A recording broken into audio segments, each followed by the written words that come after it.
Hey guys, I'm Courtney Kidd from the Floyd County School of Innovation, and I'm here to share my ARI project with you entitled Building Bridges to the Future. Basically, what I'm going to talk to you all about today is the inspiration for my project, where the idea came from, how I'm going to spend the funding, and then what benefit do I expect my kids to actually get from this project. The inspiration for the Bridge to the Future actually came from some former experience that I had with Science Olympiad. But even more so, it's something that I developed after I wrapped up a Project Lead the Way training this summer. Here at FCI, because we're a CTE school, one of the pathways that I'm a part of, the one that I'm actually running right now, is the engineering program.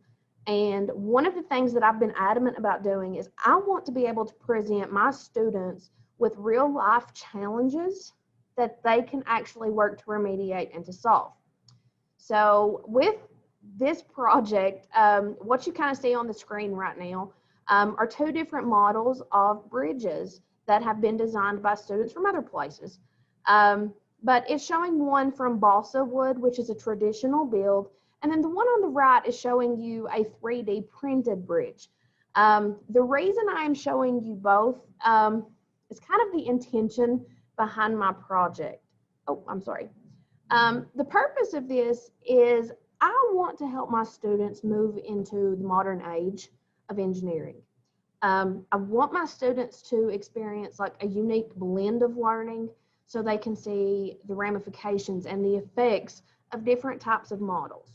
So with this project, what I'm intending to do is have the students collaborate, plan, and design bridges with certain parameters. Okay, those will be assigned. So they can solve a problem of creating a bridge for a particular area, given the opportunity to design it in their own unique way. Another thing that's worth mentioning here is this project is going to allow my students to work with a variety of materials. And it is going to be an excellent chance for collaboration. Where the money's going is kind of driven by exactly what I was just talking about. So I'm going to go ahead and skip to that slide. Here at FCSI, in my engineering classroom, I am already equipped with materials testers that the students can use to check the strength of things like balsa wood and basswood. I'm also equipped with 3D printers that they can use if they do a 3D design of their bridge using like a Fusion 360 program or Onshape. But I wanted to take a step even beyond that. The first thing that I decided to purchase with my ARI grant monies were a set of Hamilton 3D Magic pens. I know that's not intentionally like a major, like, oh my God, you would build a bridge with a pen. No. I wanted these so my students were allowed to create in a 3D form before they actually moved to the 3D printing and the modeling that way. I also purchased model bridge classroom kits. That was so we could get the balsa wood and the basswood. And then I found an awesome resource called the Super Bridge DVD, where it talks about the importance of angles and it talks about the importance of design when you're building bridges and towers. One thing that I will emphasize about the monies, they are consumable to a point, and that was something that I wanted to make sure that I didn't rely on entirely.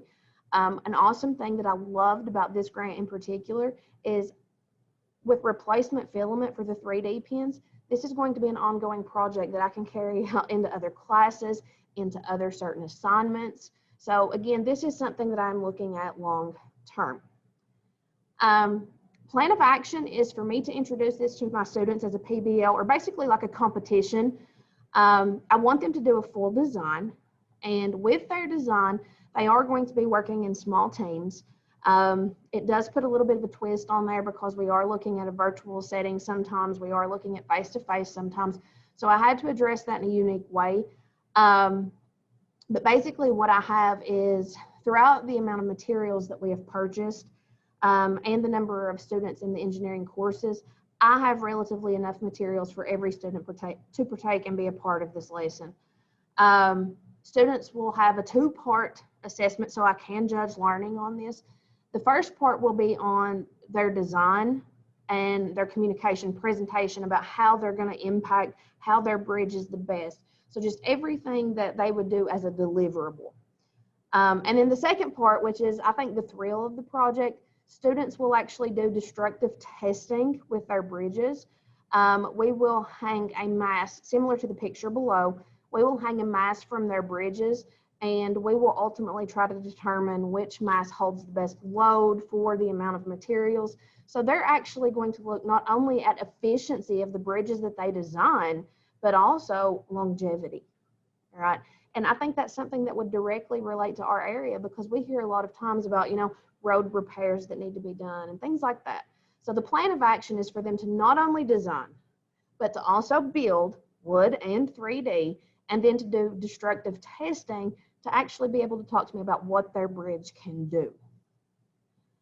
With the specific assessment, I do want to talk about something that they'll be doing called an elevator pitch. Elevator pitches are basically, they get 2 minutes to sell me as an entrepreneur, basically to sell me their product. They need to convince me why their bridge is the best. I tell them all the time, when we talk about elevator pitches, it's that gotcha moment. If you can keep my attention and you can keep me focused on your project for 2 minutes, chances are you're engaged. Chances are you're involved. Chances are you know the intent behind your design. So the assessment for learning will be awesome, because they are going to have to communicate not only with each other, but with me. It also opens up the opportunity, if we are virtual, they can still do their virtual presentation. We can do it through our Google Meet for the classroom. And then they will again be building their prototype models. Their grades will be based on their wooden bridge, their balsa wood, their 3D bridge, and then their presentation element. Really excited about this one. If you all have any questions, feel free to shoot me an email, let me know. I'll be happy to talk to you about the ideas that I'm kind of running behind this and some of the equipment that I have. But other than that, I appreciate your time. You all have a wonderful day.